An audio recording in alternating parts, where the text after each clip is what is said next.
স্ক্রিনে দেখছিলাম, এখানে কীর্তন হচ্ছে, সামনের প্রতি প্রত্যেকটা মানুষ সে কীর্তনের আনন্দে মত্ত হয়ে আছে।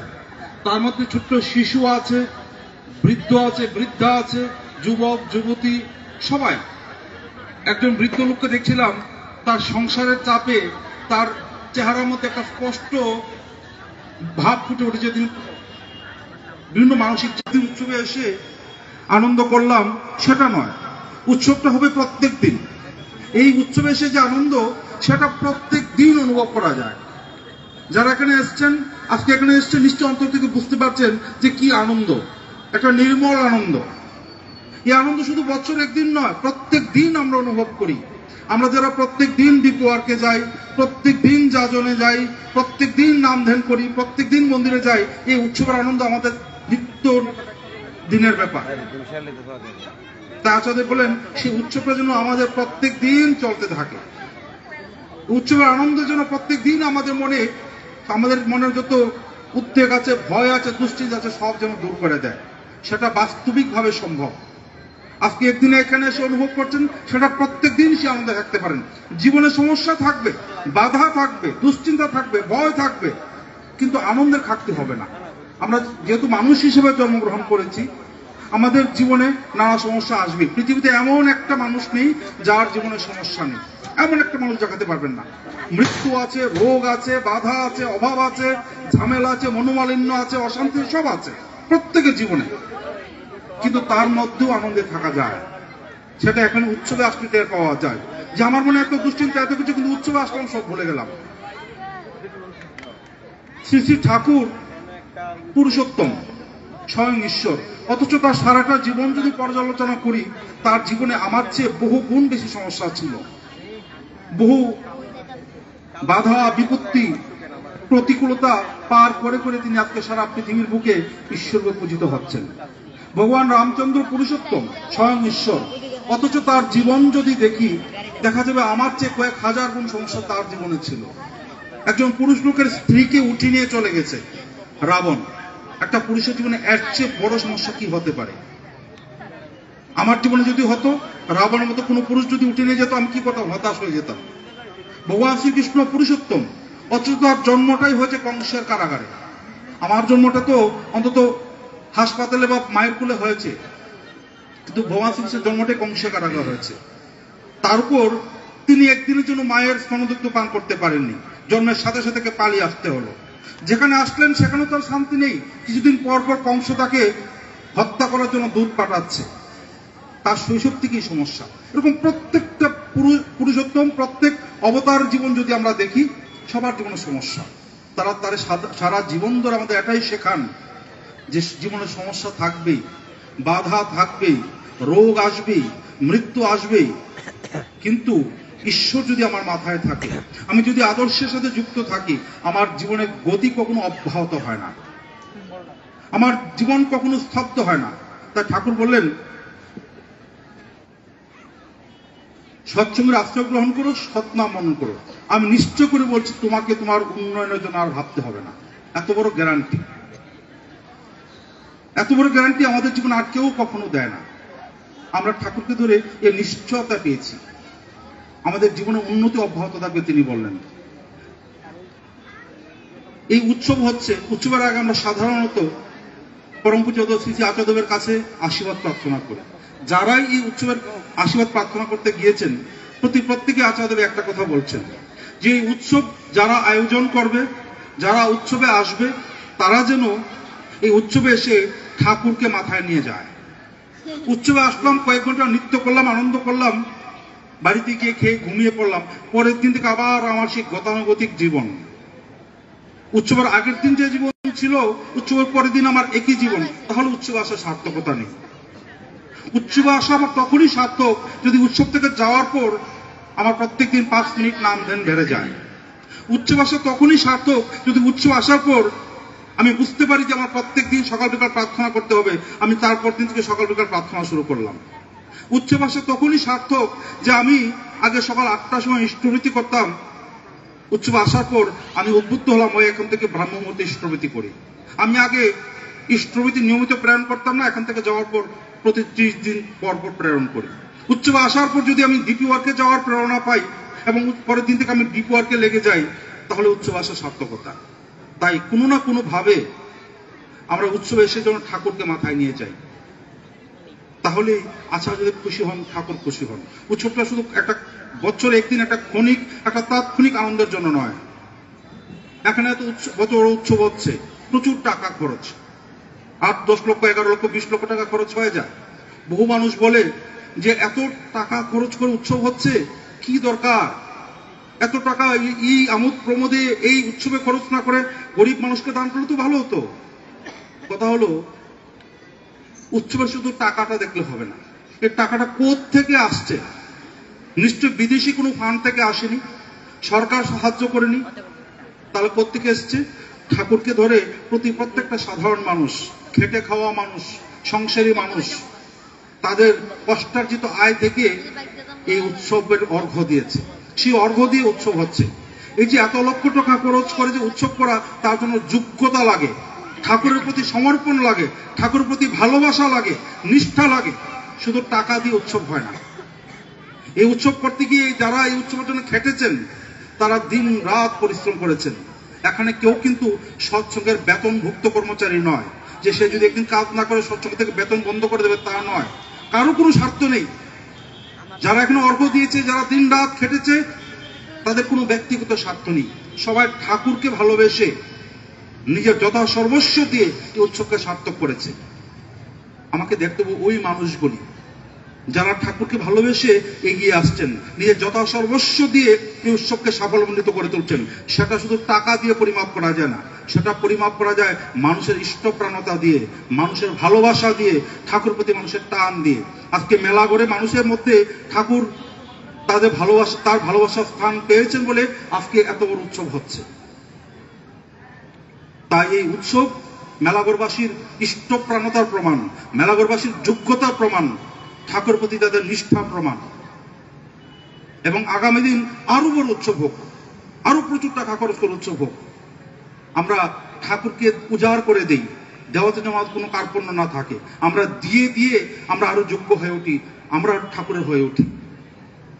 পৃথিবীর সবখানে দেখবেন সবাই নেওয়ার জন্য পাগল। সরকার লোন দিচ্ছে, সবাই গিয়ে লাইন দিচ্ছে, ভাতা দিচ্ছে, সবাই গিয়ে লাইন করছে, ভাতা চাই, লোন চাই, অমুক চাই, তমুক চাই, সব নেওয়ার জন্য পাগল। আর সৎসঙ্গে এসে দেখবেন সব দেওয়ার জন্য পাগল। উল্টো চিত্র সমাজে। দেওঘর গেলে ফিলান্থ্রপি অফিসে যাবেন, সেখানে দেখবেন ইষ্টভৃতি জমার জন্য বিশাল লাইন, কারাকারি, কে কার আগে জমা দেবে, ঝগড়া লেগে যায়। একটা অদ্ভুত চিত্র, সবখানে নেওয়ার জন্য ঝগড়া আর সেখানে দেওয়ার জন্য ঝগড়া। ঠাকুরকে ধরে আমাদের এই পরিবর্তনটা হয়েছে। আমরা দিতে শিখেছি, আমাদের যোগ্যতা অনুযায়ী আমরা ঠাকুরকে উজাড় করে দিতে শিখেছি। সেটা সম্ভব হয়েছে ইষ্টভীতির কারণে। যদি ইষ্টভীতি না থাকতো, তাহলে এই যে আজকে প্রত্যেকটা মানুষের মধ্যে ঠাকুরের ভাব, সেটা কখনো সম্ভব হতো না। প্রথম যখন শ্রী শ্রী ঠাকুর ইষ্টভীতি প্রচলন করলেন, তখন ঠাকুরের যারা ভক্ত তৎকালীন, তারা অনেকেই সে ঠাকুরকে বলছেন, ঠাকুর এই যে ইষ্টভীতির ব্যাপারটা কিন্তু মানুষ নানা কথা বলছে, এটা কি টাকা দিয়ে ব্যবসা, এলআইসির মতো। ঠাকুর শুয়েছিলেন, কথা শুনে বসে বলছে নাকি শালা, এই ইষ্টভীতি প্লাবন আনবে, চালিয়ে যা। তারপর ঠাকুর ইষ্টভীতি নিয়ে বহু বাণী দিতে শুরু করলেন। এবং বাস্তবিক দেখা গেল যে ইষ্টভীতি কারণে আজকে সৎসঙ্গের প্লাবন বইছে। যদি ইষ্টভীতি না থাকতো, আমরা ঘুম থেকে উঠেই যদি প্রত্যেকদিন আমার গুরুকে আমার কষ্টার্জিত আয় থেকে তার ভোগের জন্য না দিতাম, তাহলে আমার মাথায় ঠাকুর থাকতো না। আমরা ডিপি ওয়ার্কে যাই, তো বহু বাড়িতে যাই, এমন অনেক বাড়িতে যাই, দাদা আপনি দীক্ষা নিয়েছেন? বলছে নিয়েছি তো। কোন গুরু দীক্ষিত? 5 মিনিট মাথা চুলকায়। তারপর বউকে জিজ্ঞেস করে, শুনছো গো, আমাদের গুরুদেবের নামটা জানি কি? গুরুদেবের নামই মনে থাকে না। দীক্ষা নিয়েছে। আমাদের অবস্থা তদ্রূপ হতো যদি আমরা ইষ্টভীতি না করতাম, যদি আচার্যদেব না থাকতেন। বহু বাড়িতে যাই, বিভিন্ন গুরু দীক্ষা নিয়েছে, কেউ কুলগুরু দীক্ষিত, কোনো সাধক পুরুষের দীক্ষিত, কিচ্ছু করে না। বললাম যে আপনাদের গুরুদেবের নিশ্চয় কোনো বিধান আছে কিচ্ছু করার? বলছে না, আমাদের গুরুদেব তেমন কোনো বিধান দেয়নি। এমন হতেই পারে না, প্রত্যেক গুরুদেবের প্রত্যেক মতে কোনো না কোনো বিধান আছে আধ্যাত্মিক সাধনার জন্য। কিন্তু আচার্যদেব আমাদেরকে যেভাবে প্রত্যেক দিন ইষ্টভীতি করার জন্য, নাম ধ্যান করার জন্য, প্রার্থনা করার জন্য প্রেরণা দিচ্ছেন, ঘরে ঘরে লোক পাঠাচ্ছেন, এই সুযোগ আর কোথাও নেই। এই ক্লাস আর কোথাও নেওয়া হয় না। এই স্কুলে ভর্তি হলে আপনাকে পড়াশোনা করতেই হবে। পড়াশোনা না করে আপনি কোথাও যেতে পারবেন না, আপনাকে পাস করতেই হবে। আমাদের হেডমাস্টার এমন করা। আশেপাশে বহু স্কুল আছে, অনেকে গ্রামের আশেপাশে বহু স্কুল আছে, একই সিলেবাস পড়ানো হয়, একই সময় পরীক্ষা হয়, কিন্তু দেখা যায় যে স্কুলগুলিতে মাস্টার ঠিক মতো আসে না। পরীক্ষা দিলেই পাস, না দিলেও পাস, কোনোভাবে উঠিয়ে দেওয়া হয়। আপনার ছেলে মেয়ে কি ওই স্কুলে ভর্তি করান? কখনো না। খুঁজে খুঁজে এমন স্কুলে ভর্তি করান যে স্কুলে টিচাররা রেগুলার আসে, যে স্কুলে হেডমাস্টার খুব কড়া, যে স্কুলে টাইম মতো পরীক্ষা হয়, পরীক্ষার খাতা খুব কড়া করে দেখা হয়, যে স্কুলে পাশের হার খুব বেশি, ওই স্কুলে তো ভর্তি করাই। সচ্ছলগুলো এমন একটা স্কুল যে স্কুলে একই সিলেবাস পড়ানো হয়। এর আগে যত যত পুরুষোত্তম এসেছেন একই সিলেবাস পড়ানো হয়, কিন্তু নিউ সিলেবাসে আধুনিক পদ্ধতিতে পড়ানো হয়। সেখানে শ্রী শ্রী ঠাকুর তার কর্মীদের দিকে দিকে ছড়িয়ে দিয়েছেন। সবাই ঘরে ঘরে যাচ্ছি আমরা। দীক্ষা নিয়ে বসে আছো, বসে থাকলে হবে না। আচার্যদেব তোমার জন্য চিন্তা করছে, তোমাকে রোজ ইষ্টভৃতি করতে হবে। কেন করবো ইষ্টভৃতি? অনেকে বলে না, আমি ইষ্টভৃতি কেন করব? কারণ তুমি ইষ্টভৃতি করবে কারণ তুমি তোমার জীবনটাকে রক্ষা করতে চাও, তুমি বাঁচতে চাও। তো তাহলে নিজে বাঁচতে হলে, রক্ষা করতে হলে এই যুগে একাই প্রধান অস্ত্র ইষ্টভৃতি। বলে সেটা কেন?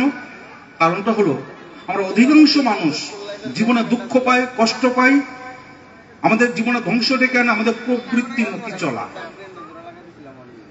ঠাকুর বললেন প্রত্যেকটা ব্যক্তি জীবনে, পরিবার জীবনে, সমাজ জীবনে যত যত সমস্যা আছে, সব সমস্যার মূল যদি খোঁজা হয়, দেখা যাবে কোনো না কোনো প্রবৃত্তি ওই সমস্যার কারণে বসে আছে। হয় অত্যাধিক কাম, হয় অত্যাধিক ক্রোধ, না হয় লোভ, না হয় মোহ, কোন একটা কিছু মানুষকে সমস্যার মধ্যে ঢেলে দিচ্ছে। মা বাবা ছেলে মেয়েকে খুব পড়াশোনা করাচ্ছে, উচ্চশিক্ষিত হচ্ছে, খুব বড় অফিসার হচ্ছে, হয় লোভের বসে উঠতে ঘোষ খাচ্ছে। এবার ঠাকুর বলেন ওই ঘোষের পয়সা দিয়ে যে অন্ন ক্রয় করা হয়, সেই অন্ন খেয়ে ছেলে মেয়েদের মনে ওই প্রবৃত্তি ঢুকে যায়, তারা কখনো মানুষ হয় না। আমি ভাবি যে আমি ঘোষকে প্রচুর টাকা রোজগার করছি, ঠাকুর বলেন ওই ঘোষকে লোভের বসে উঠতে তুমি যে অন্যায় বা অবৈধভাবে যে অর্থ রোজগার করছো, সেই অর্থের দিয়ে যে অন্ন, সেই অন্নকে তোমার পরিবারের সবাই মানসিকভাবে ওই বিধ্বস্তের দিকে যায়, তারা কখনো ভালো থাকে না। আমরা জানতামই না। আমরা এতদিন বিয়ে করছি কিভাবে? যে একটা ছেলে বিয়ে করাবে, মা বাবা সবার আগে দেখেছে একটা সুন্দরী বউ, সুন্দরী মেয়ে, শিক্ষিত মেয়ে। ঠাকুরকে ধরার পর জানতে পারলাম না, বিয়ে ওইভাবে করা যায় না। যারা মেয়ে বিয়ে দেবে, ছেলে খুঁজে কেমন ছেলে, যে পড়াশোনা খুব ভালো ডিগ্রি আছে, একটা ভালো চাকরি করে, বাবার সম্পত্তি আছে, বিশাল বাড়ি আছে, বিয়ে দিয়ে দিয়েছে। ঠাকুর বলছে না, ওইভাবে বিয়ে দেওয়া যাবে না। আমরা এইভাবে ভুলভাল বিয়ে করে আমাদের সংসারে সমস্যা ঢুকিয়েছি। ঠাকুর এসে সতর্ক করে দিলেন, বললেন না, উন্নয়ন আর সুপ্রজনন এই তো বিয়ের মূল, যেমন তেমন করে বিয়ে করিস না কবুল। আমরা এতদিন বিয়ের উদ্দেশ্য কি জানতাম না। আমি অনেকে জিজ্ঞেস করেছি, ভাই তুমি কেন বিয়ে করবে, বিয়ের উদ্দেশ্য কি? কেউ বলতে পারে না। ঠাকুর বলেন বিয়ের উদ্দেশ্য হলো দুটো, একটা হলো উন্নয়ন। আমি বিয়ে করার পর যদি আমার ব্যক্তি জীবনে, আমার পরিবার জীবনে আমার উন্নতি না হয়, তাহলে বোঝা গেল আমার বিয়েটা কোথাও না কোথাও গলদ আছে। আর আমার সন্তান সন্ততি তারা যদি আমার চেয়ে উন্নত না হয়, তাহলে আমার বিয়েতে গোলমাল আছে। তাহলে জীবনে সবকিছুর একটা কার্যকারণ থাকে, একটা বিজ্ঞান থাকে। আমরা যখন কেউ আজকাল অনেকে কুকুর পোষে, একটা কুকুর যখন কিনতে চায়, সে অন্তত 1 মাস ইন্টারনেটে সার্চ করে যে কোন কুকুরটা কিনবে, অ্যালসেশিয়ান কিনবে, না ডোবারম্যান কিনবে, না জার্মান শেপার্ড কিনবে। কোন কুকুর, এমন একটা কুকুর চায় যে কুকুরটার রূপ কম হবে, যেটা ঘেউ ঘেউ কম করবে, যেটা খুব সহজে পোষ মানাবে, যেটা খাবে কম, কাজ করবে বেশি। এবার ইন্টারনেট সার্চ করে দেখা গেল ও ডোবারম্যান কুকুরটা ভালো। সে ডোবারম্যান কুকুরের পিতৃপুরুষ কিরকম ছিল সমস্ত ইন্টারনেটে সার্চ করে করে করে বাজার থেকে গিয়ে যাচাই করে কিনে। একটা হাড়ি পাতিল যদি কিনতে হয়, বাজারে গিয়ে ধুম করে কিনে না, হাড়ি পাতিলটা নিয়ে সে বাজিয়ে দেখে সেটা কোথাও ফাটা টাটা আছে কিনা। অথচ বিয়ে করার সময় আমরা এত কিছু যাচাই করিনি এতদিন। শুধু চেহারা দেখে, অর্থ দেখে আর বৈভব দেখে আমরা ছেলে মেয়ের বিয়ে করিয়েছি। আর এই ভুল বিয়ে আমাদের বহু সমস্যার মূল কারণ। তার ঠাকুর বললেন যেমন তেমন করে বিয়ে করিস না খুব ভুল। তাহলে বিয়ে কিভাবে করতে হবে? ঠাকুর তার সম্পূর্ণ বিধান দিয়ে গেছেন। ঠাকুর নতুন করে কোনো বিধান দেননি, যেটা এতদিন আর্য ঋষিদের ছিল। আমাদের ভারতীয় ঋষিরাই সেই বিধান তৈরি করেছেন। আমরা ভুলে গেছিলাম, আমরা 2 পাতা বিজ্ঞান পড়ে বিজ্ঞানী হয়ে গেছি। আমরা একটু আধুনিক হয়ে আমরা প্রাচীন সংস্কারকে ভুলে যেতে বসেছি। ঠাকুর এসে এবার আমাদের ওই যে বিবাহ নীতি যেটা আমরা ভুলে গেছিলাম, সেটাকে আবার নতুন করে তিনি আমাদের সামনে তুলে ধরলেন। বললেন, একটা মানুষের জীবনে উন্নতি তখনই সম্ভব হয় যখন তার শিক্ষা, দীক্ষা, বিবাহ এই 3টা জিনিস ঠিক থাকে। বলে শিক্ষা মানে কি? শিক্ষা মানে ওই স্কুল কলেজের ডিগ্রি না। শিক্ষা হলো আমার পরিবার, আমার পরিবেশ আমাকে যে আচার ব্যবহার কথা শেখাচ্ছে, সেটাই আমার শিক্ষা। আমার আচার ব্যবহারে, আমার কথাতেই আমার শিক্ষার পরিচয়। ডিগ্রিটা আমার পরিচয় না, শিক্ষা না। তাই বললেন ওই শিক্ষাটা যথাযথ হওয়া। তো শিক্ষা আমার ছেলে মেয়ের শিক্ষা আমি কিভাবে যথাযথ করবো? সেটা আমি নিজেই তো শিক্ষিত না, আমি নিজেই তো জানি না আমার মার সাথে বাবার সাথে কিরকম ব্যবহার করতে হয়। আমি নিজেই তো আমার মা বাবাকে প্রণাম করি না, তাহলে আমার ছেলে মেয়ে আমাকে কি শ্রদ্ধা করবে? আমি প্রত্যেকদিন মদ খেয়ে ঘরে আসছে, আমার স্ত্রীর সাথে বাজে ব্যবহার করছি, তো আমার ছেলে মেয়ে কিভাবে ভালো মানুষ হবে? আমি নিজে ঘরে বসে সিগারেট ফুঁকছি, তো আমার ছেলেও পরে সিগারেট ফুঁকবে। আমি আমার বাবার সাথে দুচ্ছাই করে কথা বলছি, আমার ছেলেও আমার সাথে দুচ্ছাই করে কথা বলবে। আমি লোকের কাছে টাকা দেওয়া ধার নিয়েছিলাম, সে খুঁজতে এসছে, আমি ছেলেকে বলছি যা গিয়ে বল বাবা ঘরে নেই। ছেলে শুকলো যে তাহলে মিথ্যা কথা বলতে হয়, সেও মিথ্যা কথা বলবে 2 দিন পর আমার কাছে। এইভাবে প্রতিনিয়ত আমরা নিজেরা ভুল চলনা চলছি, ছেলে মেয়েদেরকে জাহান্নামের দিকে নিয়ে যাচ্ছি। তাই ঠাকুর বললেন ওই পরিবারের শিক্ষা সবচেয়ে প্রধান শিক্ষা, কিন্তু তার আগে তো আমাকে শিক্ষিত হতে হবে। তাই সবার প্রথমে মা বাবা শ্রী ঠাকুরের চরণাশ্রিত হয়ে তার বিধানকে নিজের জীবনে প্রত্যেক দিন অভ্যাস করা। ঠাকুর কি বলেছেন? প্রত্যেকটা ছোটখাটো জিনিস জেনে জেনে নিজের জন্য অভ্যাস করা। আমি যদি ঠাকুরের না হই, আমার ছেলে মেয়ে কখনো হবে না। পরিবেশে অশুভ শক্তি উৎপেতে বসে আছে আমার ছেলেটাকে মেয়েটাকে ধ্বংসের পথে টেনে নেওয়ার জন্য। পরিবেশে উৎপেতে বসে আছে। আমরা ডিপি ওয়ার্কে যাই তো বহু পরিবারে দেখতে পাই, ছেলে মদ খেয়ে মা বাবার অবাধ্য হয়ে গেছে, সারাদিন মদ খায়, মা বাবার ভীষণ যন্ত্রণা। নববিবাহিতা স্ত্রী, সে কপাল চাপড়াচ্ছে। একটা এলাকায় গেলাম, একটা মেয়ে, খুব শিক্ষিত মেয়ে, সুন্দরী মেয়ে, বিয়ে হয়েছে। সে আমাদের কাছে খুব কান্নাকাটি করে বলছে, দাদা আমার ছেলেটার 3 বছর বয়স, ছেলেটাকে দীক্ষা দেওয়ানো যাবে? আমি বললাম কেন এত অল্প বয়সে? বলছে দাদা আমি যখন বিয়ে করেছি নিজে ভালোবেসে বিয়ে করেছি। আমি আমার স্বামীকে আগে দেখেছি একটা দামি গাড়ি নিয়ে যেত, খুব সুন্দর ড্রেস পরতো। আমি ভাবলাম খুব বড় ঘরের ছেলে, খুব উচ্চ শিক্ষিত ছেলে। বিয়ে করার পর জানতে পারলাম সে ক্লাস 8 অব্দি পড়েছে। তার বাবা ড্রাগ ব্যবসায়ী, বিশাল বাড়ি বিশাল গাড়ি। এখন আমি দেখছি তাদের বাড়ি সবাই ড্রাগ নেয়। আমার ছেলেটা 2 দিন পরে ধ্বংস হয়ে যাবে। আমি চাই আমার ছেলেটা দীক্ষা নিয়ে আপনাদের মতো ঠাকুরের পথে চলো। সে কান্নাকাটি করছে। এই ঘটনা বাস্তবে হচ্ছে। একটি বাড়িতে গেলাম, একটি মা তার ঘরের দাওয়ায় কপালে হাত দিয়ে বসে আছে। বলছি মা কি হয়েছে? বলছে বাবু আমার 2টা ছেলে ড্রাগ নিয়ে জীবনটা নষ্ট করে ফেলেছে। আমি তাদেরকে রক্ষা করার জন্য 2টা ছেলেকে রিহ্যাব সেন্টারে দিলাম। সেই রিহ্যাব সেন্টার খরচ যোগানোর জন্য আমি বন্ধন ব্যাংক থেকে 1 লক্ষ টাকা লোন নিয়েছি। লোন নিয়ে তাদেরকে 6 মাস রিহ্যাব সেন্টারে রাখলাম। এখন রিহ্যাব সেন্টার থেকে আসার পর আবার ড্রাগ খাওয়া শুরু করেছে। আমার 1 লক্ষ টাকাও গেল, ছেলেগুলো গেল। আমি এখন বন্ধন ব্যাংকের টাকা ফেরত দিতে পারছি না, ছেলেগুলো চোখের সামনে ধ্বংস হয়ে যাচ্ছে। এরকম আমরা ঘরে ঘরে দেখতে পাই। অথচ এই যে ছেলেগুলি মেয়েগুলি, তারা কিন্তু কেউ জন্মের পর মদ খাওয়া শিখেনি, মা বাবার ছত্রছায়া শিখেনি। যখন মা বাবার ছত্রছায়া থেকে বেরিয়ে এসে সমাজে গেল, পরিবেশে গেল, সেখানে অশুভ শক্তি উৎপেতে বসে আছে। আমার ছেলেটা যখন বাইরে স্কুলে কলেজে গিয়ে 8-10টা ছেলের সাথে মিশছে, সেখানে দেখতে পাচ্ছি আমার 8টা বন্ধুর মধ্যে 5টা ছেলে মদ খাচ্ছে। তখন সে ভাবছে মদ না খেলে তাহলে আবার কিসের বেড়া, মদ খেতেই হবে, কারণ 5টা বন্ধু মদ খাচ্ছে। তখন তার মাথা কাজই করে না যে মদ তাকে ধ্বংস করে নিয়ে যেতে হবে। এইভাবে সে বন্ধু বান্ধব পাল্লায় পড়ে সে কিন্তু ধ্বংসের পথে যায়। আর আমরা যখন ওই মা বাবাদের গিয়ে বলি যে দাদা আপনার ছেলেটা তো 12 বছর হয়ে গেছে, ঠাকুর দীক্ষা নেওয়া হতো না। না, এখন কি দীক্ষা? ছেলে বড় হবে, নিজের কোন দিন কোন ইচ্ছা হবে সে নিজের ইচ্ছায় নেবে। মা বাবা সাংঘাতিক সচেতন, দীক্ষাও নেবে না। অথচ পরিবেশ যখন তার ছেলেকে মদ্যপায়ী করে ফেলছে, ড্রাগ এডিক্ট করে ফেলছে, তখন কিন্তু মা বাবার অনুমতি প্রার্থনা করছে না। সে যখন জানতে পারছে যে আমার ছেলেটা ধ্বংস হয়ে গেছে, তখন কপাল চাপড়ানো ছাড়া রাস্তা নেই। অথচ তার 12 বছর বয়সে ঠাকুরের কাছে দিলে সে যদি সৎসঙ্গে যেত, সে যদি প্রত্যেকদিন নাম ধ্যান করতো, মা বাবাকে প্রণাম করতো, তাহলে কিন্তু সে ওই অশুভ শক্তির হাতে পড়তো না। এরকম ঘরে ঘরে দেখতে পাই। ছেলে মেয়েকে দীক্ষা নেওয়ার ব্যাপারে প্রচন্ড অনীহা। আমার মুসলিমদের খুব ভালো লাগে এই কারণে, মুসলিমরা জন্মগতভাবে মুসলিম, তাদের মুসলমানি করার জন্য কাউকে গিয়ে যাজন করতে হয় না। তারা জানে আমার ছেলেটা মুসলিম হয়ে জন্মেছে, তার মুসলিম ধর্ম গ্রহণ করবে, সে যা মুসলমান যা টুপি পড়বে, নামাজ পড়বে, তার স্বাভাবিকভাবে সে করে। খ্রিস্টানও সেভাবে করে। আমরা হিন্দুরা একটু অন্যরকম, আমাদের দীক্ষাটা আমরা স্বাভাবিক নেই না, গুরুকুলটা স্বাভাবিক করি না। আমরা দুই পাতা বিজ্ঞান করে একটু আধুনিক হয়ে আমরা গুরু থেকে আধ্যাত্মিকতা থেকে নিজেদেরকে দূরে রাখতে পারলে ভাবি যে আমি একটু আধুনিক হলাম। আর সেই আচরণ আমাদেরকে যে কতভাবে ধ্বংসের দিকে নিয়ে যাচ্ছে, ছেলে মেয়েকে জাহান্নামের দিকে নিয়ে যাচ্ছে, মেয়ে ভুল বিয়ে করছে, সংসার চরম অশান্তি দেখা দিচ্ছে, বেবিচারিতে দেখা দিচ্ছে, অপরাধ প্রবণতা দেখা দিচ্ছে। তাই আজকের এই পৃথিবীতে যত সমস্যা, সেটা নেশাগ্রস্ততা হোক, অপরাধ প্রবণতা হোক, সাংসারিক অশান্তি হোক, সমস্ত কিছুর সমাধান যদি থাকে একটাই আছে, শ্রী শ্রী ঠাকুর এবং আচার্যদেব। তার কাছে সর্ব সমস্যার সমাধান আছে, সর্ব সমস্যা, যার যত সমস্যা, কিন্তু তাকে বিশ্বাস করতে হবে, তাকে ভালোবাসতে হবে, তাকে গ্রহণ করতে হবে। অনেকেই বলে ঠাকুর তো পরম মঙ্গলময়, তিনি ঈশ্বর, তিনি চাইলেই তো আমাকে ভালো রাখতে পারেন। আমি তাকে ধরেছি, দীক্ষা নিয়েছি, তাহলে আমার জীবনে কেন দুঃখ কষ্ট?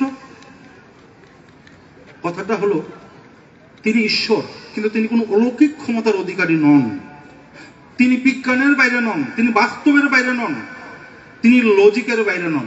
আচার্যদেব বলেন, যেখানে লজিক নেই সেখানে ধর্ম নেই, যেখানে লজিক নেই সেখানে ধর্ম নেই। ধর্ম মানে লজিক দিয়ে হবে।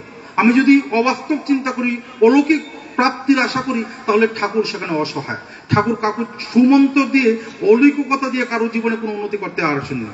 ঠাকুর বললেন, করো হো পাও, সোজা ফর্মুলা। এখানে সে করতে হবে, নিজে যোগ্য হতে হবে, তারপর তুমি পাবে, সোজা রাস্তা। আমাদের দেশে একজন ডাক্তার আছে, ডাক্তার দেবী শেট্টি, বিখ্যাত ডাক্তার, কার্ডিয়াক সার্জন, বহু হাজার রোগীকে উনি বাঁচিয়েছেন। এবং উনি প্রত্যেকদিন ইউটিউবে, ফেসবুকে, বিভিন্ন ম্যাগাজিনে কিছু নির্দেশ দেন যে আমাদের কিভাবে খাওয়া দাওয়া করা উচিত, আমাদের কিভাবে এক্সারসাইজ করা উচিত, কিরকম জীবনযাত্রা করা উচিত, যাতে আমাদের হার্ট ভালো থাকে, যাতে আমাদের হার্ট অ্যাটাক হয়ে অকাল মৃত্যু না হয়, এবং হার্টের রোগীরা যাতে সুস্থ হতে পারে তার জন্য একটা হাসপাতালও খুলেছেন। কিন্তু তাই বলে কি আমাদের দেশে হার্ট অ্যাটাকের মৃত্যু হচ্ছে না? প্রতিদিন বহু মানুষ হার্ট অ্যাটাকের মৃত্যু হচ্ছে। তার কারণটা কি? কারণ যারাই দেবী শেট্টির নির্দেশ মেনে চলছে না এবং অসুস্থ হলে দেবী শেট্টি হাসপাতালে যাচ্ছে না, তাদেরকে দেবী শেট্টি কিভাবে বাঁচাবে? তার ঠাকুর তো আছেন, তিনি তার মঙ্গল ছত্র নিয়ে বসে আছেন। আমাকে তার ছাতার নিচে যেতে হবে, তো বৃষ্টি থেকে বাঁচতে হলে তার ছাতার নিচে যেতে হবে।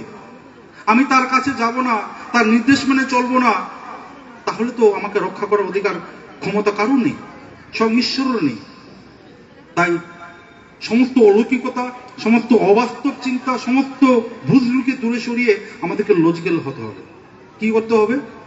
যে ঠাকুর বললেন যে আমাকে আকাশের ঠাকুর ভাবার প্রয়োজন নেই, আমাকে পটুর ঠাকুর ভাবার প্রয়োজন নেই, আমাকে শুধু একটু ভালোবাসো। কিরকম ভালোবাসো? তুমি তোমার স্ত্রীকে যেরকম ভালোবাসো, মেয়েকে ভালোবাসো, ছেলেকে ভালোবাসো, মা বাবাকে ভালোবাসো, তোমার পরিবারের একজন মানুষ হিসেবে আমাকে ভালোবাসো। ঠাকুর ওইটুকু চেয়েছেন।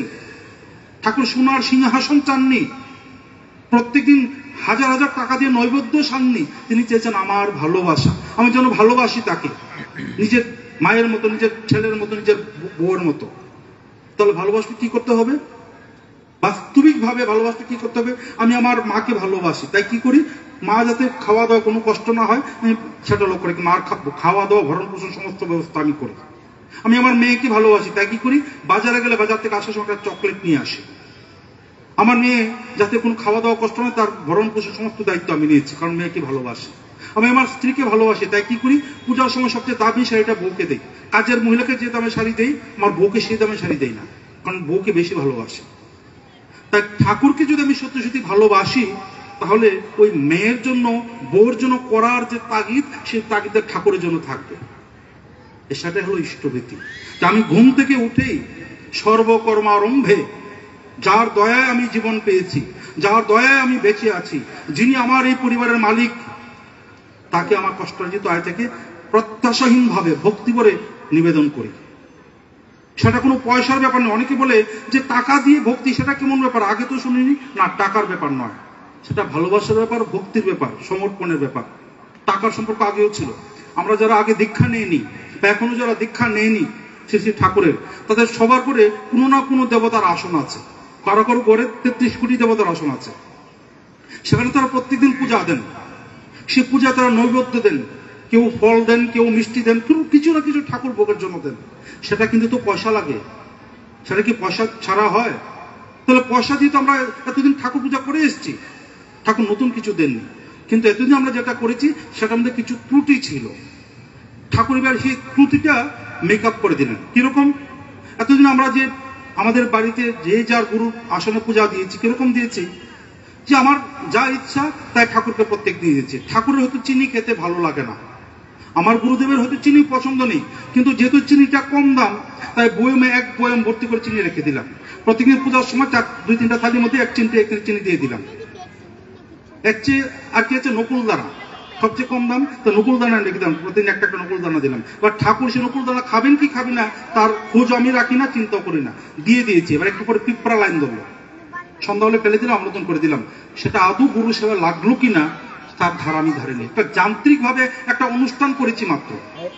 আবার বিশেষ বিশেষ দিনে যখন ঠাকুরকে মিষ্টি দেবো, একটা ভালো ভোগ দেবো, বাজারে গেলাম, মিষ্টি কিনতাম। গিয়ে চিন্তা করলাম মিষ্টি তো কিনবো, কিন্তু আমার বউর তো ডায়াবেটিস, বউ তো রসগোল্লা খায় না, তাহলে 2টা সুগার ফ্রি সন্দেশ নিতে লাগবে। মানে কিনছে ঠাকুর বউ, চিন্তা করছে বউ কি খাবে। আমার ছেলেটা তো লালমোহন পছন্দ করে, তাই 2টা লালমোহন হলো। মানে বুঝতে পারছেন তো, আমার মাথা কিন্তু ঠাকুর নেই, আমার মাথায় বউ, ছেলে, মা, বাবা, কিন্তু তাদের উদ্দেশ্য চিন্তা করে ঠাকুরের সামনে দিচ্ছি, দিয়ে আবার ফট করে তাদেরকে দিয়ে দিচ্ছি। সত্যি সত্যি যদি ঠাকুর যা দিতাম তা খেয়ে ফেলতো তাহলে আমাদের একটু আরো বিবেচনা করতাম বলে। তাই ওই যে যেদিন আমরা এতদিন যে ভোগটা দিয়েছি সেটা ত্রুটিপূর্ণ ছিল। ঠাকুরের বিষয়ে সেটা বললেন না, ওইভাবে না। তুমি ঘুম থেকে উঠেই সর্বকর্মারম্ভে তোমার গুরুকে ভোগের জন্য অর্ঘ্য নিবেদন করবে। এবার আমি অর্ঘ্যটা একটা কলা দিয়ে দিতে পারি, একটা আপেল দিয়ে দিতে পারি, মিষ্টি দিয়ে দিতে পারি, কিন্তু তাতে কি হবে? একটু পর সেটা হয় পচবে, না হলে আমার খেতে হবে। সেটা প্র্যাকটিক্যালি পুরো সবাই লাগবে না। তাই আমরা করি কি, ওইটা কলা না দিয়ে কলার দাম দিই, আপেল না দিয়ে আপেলের দাম দিই। আমি বাজার থেকে টাকা দিয়ে কিনতাম, আর আমি এখন না কিনে সরাসরি টাকাটা ঠাকুরকে দিই অর্ঘ্য রূপে। এইভাবে ইষ্টভীতি আসলো।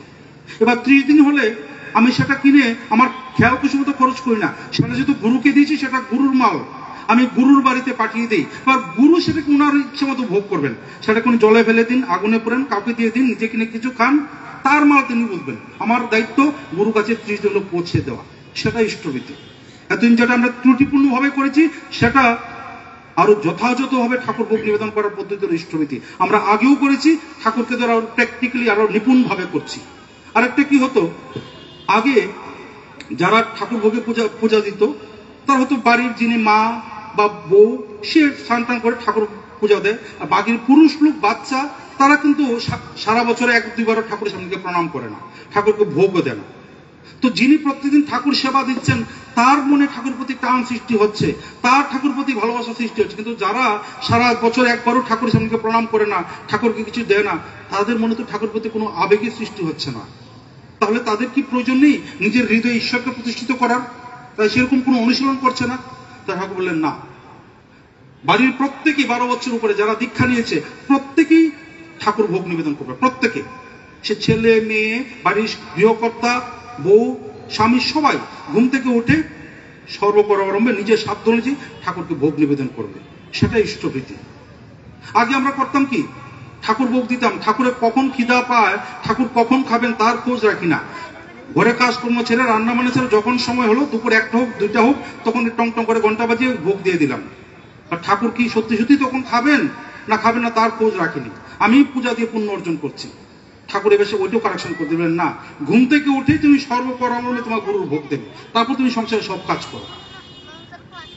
এতদিন আমরা যে কাজটা এতদিন ত্রুটিপূর্ণ ভাবে করতাম, ঠাকুর এবার এসে সেটাকে আরো নিপুণ ভাবে প্র্যাকটিক্যাল ভাবে আমাদের করিয়ে দিলেন। সেটা ইষ্টভীতি। এই ইষ্টভীতি নতুন কোনো ব্যাপার নয়, ইষ্টভীতি টাকার ব্যাপার নয়, ইষ্টভীতি ভক্তির ব্যাপার, গুরু নিষ্ঠার ব্যাপার। তাই দীক্ষা নেওয়ার পর আমি আর যাই করি আর তাই করি, ইষ্টভীতি যদি কাটাকাটাই না করি, 30 দিন হলে যদি না পাঠাই, তাহলে ঠাকুর বলে ওই দীক্ষা মরে যায়। এই দীক্ষা চেতন থাকে না, অচেতন হয়ে যায়। তাই ইষ্টভীতি না করলে দীক্ষা নেওয়া যায়, না নেওয়া তা। আজকে যে এত তো মানুষ ঠাকুরকে ধরে পাগল করা হয়ে ছুটছে, তার মূল কারণ হলো ইষ্টভীতি করছে মানুষ। যারা ইষ্টভীতি করছে, একটু নাম দেন করছে, প্রত্যেকটা মানুষকে ধরে ধরে জিজ্ঞেস করুন, প্রত্যেকেই তার জীবনে একবার না একবার ঠাকুরের দয়া অনুভব করেছে বাস্তবভাবে। গ্যারান্টি দেওয়া, ঠাকুর বলেছে সাম রিয়েলাইজেশন মাস্ট বি দেয়ার। প্রত্যেকেই তাদের জীবনে একবার না একবার আমার উপস্থিতি অনুভব করবেই, যারাই সৎনাম পেয়েছে। অমীয়বাণীতে ঠাকুর গ্যারান্টি দিয়ে বলেছেন। এবং এই কথাটা শুধু কথার কথা না, যারা এখানে এসে প্রত্যেকে জিজ্ঞেস করুন, সবাই তাদের জীবনে একবার না একবার ঠাকুরের দয়া অনুভব করেছে এবং বাস্তবভাবে অনুভব করেছে। তা এই যে অনুভূতির ঠেলা, আমি যে একবার দীক্ষা নেওয়ার পর একটু ইষ্টভীতি করে বুঝতে পারছি যে ঠাকুর আমাকে কতটুকু ভালোবাসে, ঠাকুর আমাকে কিভাবে ঘিরে আছেন, সেই অনুভূতি যা একবার হয়েছে সে আর ঘরে বসে থাকতে পারে না। এই যে আপনাদের ডাক্তার রাজেশ দাস, সে হসপিটাল ফেলে, প্র্যাকটিস ফেলে দিন রাত উৎসব নিয়ে মেতে আছে। সে এটা না করে যদি চেম্বার করতো, ডেলি অনেকগুলি টাকা রোজগার করতে পারতো। কিন্তু এতগুলি টাকা বিসর্জন দিয়ে সে বিনা স্বার্থে উৎসবে খেটে আছে, কারণ সে বুঝতে পারছে সে কিন্তু বিনা লাভেই কাজ করছে না। সে বুঝতে পারছে ঠাকুরের কাজ করলে ওই টাকার চেয়েও বেশি লাভ তার হবে, যে লাভগুলি টাকা দিয়ে পরিমাপ করা যায় না। মানুষের মনের শান্তি, মনের আনন্দ, সুস্থতা, এগুলি টাকা দিয়ে পরিমাপ করা যায় না। শ্রী ঠাকুর বললেন, আমি শিবচন্দ্র চক্রবর্তী ছাওয়াল অনুকূল চন্দ্র চক্রবর্তী বলছি, আমি কারো কাছ থেকে এক আনা নিলে সোনালা ফেরত না দেওয়া পর্যন্ত আমি স্থির থাকতে পারি না। সেটা শুধু কথার কথা নয়। কিছুদিন আগেই আমাদের উষাবাজার মন্দিরের পুরোহিত, তিনি একজন শিক্ষিত ব্যক্তি, আমাদের মন্দিরে থাকেন, কিন্তু ওনার শিক্ষা অনুযায়ী ওনাকে যতটুকু একটা চাকরি করলেন, যতটুকু বেতন পেতেন, আমরা সেই অনুযায়ী ওনাকে দক্ষিণা দিতে পারি না। আমরা আমাদের মতো দিই, তিনি সন্তুষ্ট হয়ে প্রতিদিন ঠাকুর ভোগ দেন। এবং উনি খুব একটা প্রাচুর্যের নেই, খুব অভাবেই আছেন, তো উনি নিঃস্বার্থভাবে ঠাকুর সেবা দিয়ে চলছেন। কিছুদিন আগে ওনার বাবা ব্রেন স্ট্রোক করে বাড়িতে পড়েছিল, ওনারা বুঝতে পারেননি। প্রায় 85 বছর বয়স, যখন জীবিতে আনলো, দুদিন পর সিটি স্ক্যান করে দেখা গেল ব্রেনে প্রচন্ড ব্লাড জমে গেছে, ব্রেনটা একদম ছোট্ট হয়ে গেছে। আমি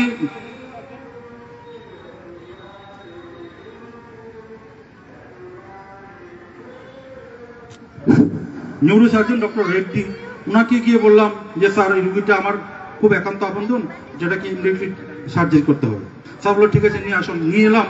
পরের দিন উনি সার্জারি করবেন বলে আর করছেন না, উনি চলে গেছেন। বললাম কি হলো, করছেন? রুগীটা আর বাঁচবে না, সেটা বেশ কয়েকদিন হয়ে গেছে, ব্রেনটা একদম নষ্ট হয়ে গেছে, সেটা সার্জারি করেও লাভ নেই, শুধু পয়সা খরচ হবে, কষ্ট হবে, আর তাই করিনি। আমি বললাম না স্যার, আপনি করতেই হবে, রুগী বাঁচুক করুক, আপনি অপারেশন করুন, তারপর যা হবে হবে। বলে যদি মারা গেলে মারা যাবে।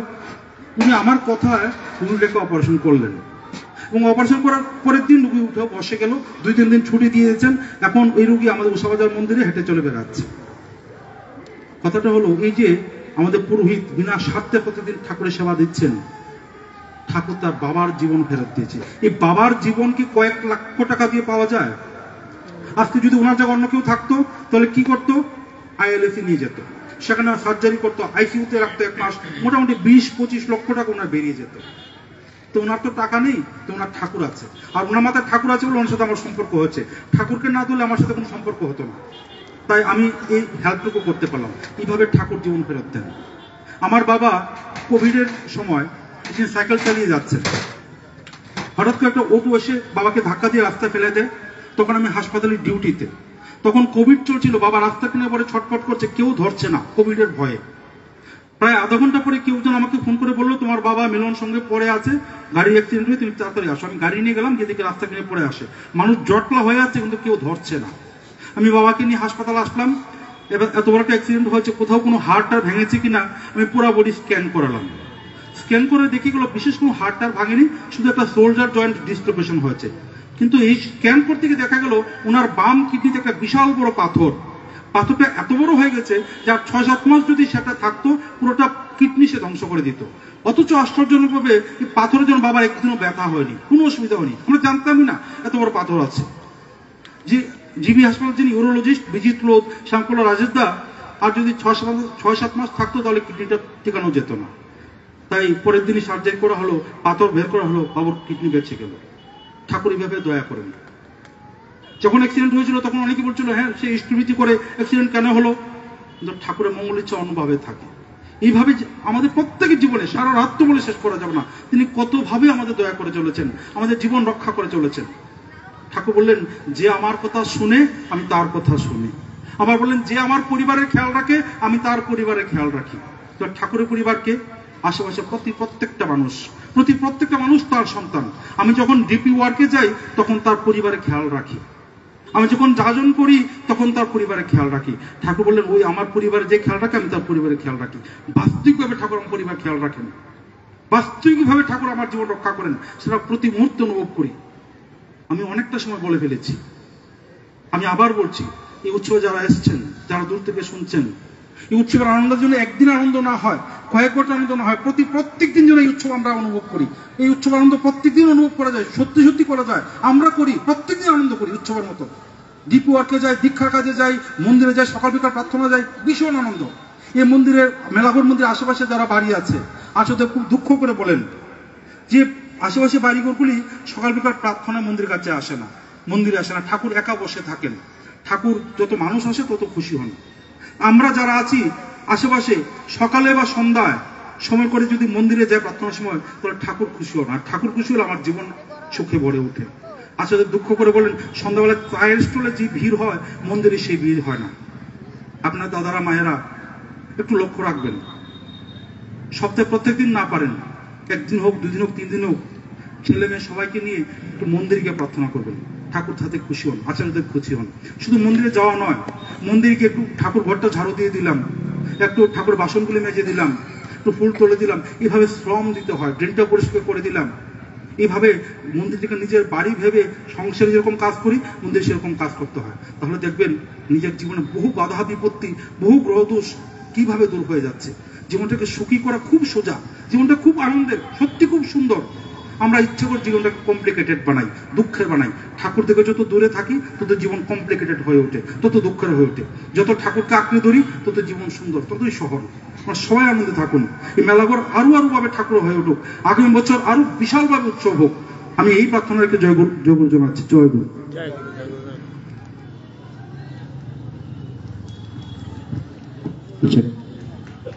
জয়গুরু। আমরা এত